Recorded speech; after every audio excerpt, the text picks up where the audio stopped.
Kamlesh seller Kurukshetra સ્મશાન ભૂમિ જીવન trust 2 જુલાઈ મા તાપીનો પ્રાગટ્ય દિન પૂજ્ય મોટા સૂર્યોદય ઘાટ ઉપર કુરુક્ષેત્ર ટ્રસ્ટ પરિકરથી ઉજવવામાં આવે છે. પૂજા અર્ચના અને સાથે રૂમટા પરિવારના સૂચિતેથી મળેલી 1100 મીટરની ચુંદડી આ કિનારથી સામે ભાગ લગી હોળી મારફતે અર્પણ કરવાનો કાર્યક્રમ કરવામાં આવે છે. આ પ્રસંગની સાથે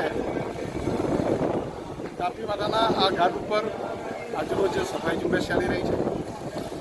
પૂજ્ય મોરારી બાપુના રામબલી પરિવાર, પરિવાર અને આજુબાજુના હજારો આગેવાનોના સહયોગથી આ નિત્યક્રમ એક બની રહ્યો છે. કુરુક્ષેત્રના આ ઘાટ ઉપર સફાઈ ઝુંબેશ થઈ રહી છે. આ તકે આપ સૌ શહેરીજનોને વિનંતી છે, આમંત્રણ પાઠવવામાં આવે છે. મા તાપીનું અસીમ વચન આપણી સાથે રહ્યા છે. એમના દોરે આપણે ખીલ્યા છે, સમૃદ્ધિ મળી છે, સુખ શાંતિ મળી છે. એમના સમૃદ્ધ જળથી આપણે સમૃદ્ધ બન્યા છે. ત્યારે આ તાપી માતાને આપણે પૂજા અર્ચના કરીએ, એમના પ્રાગટ્યને ચુંદડી અર્પણ કરીએ, એમને આશીર્વચન મેળવીએ અને આપણા બાળકોને આપણું સુખ સમૃદ્ધિ સાથે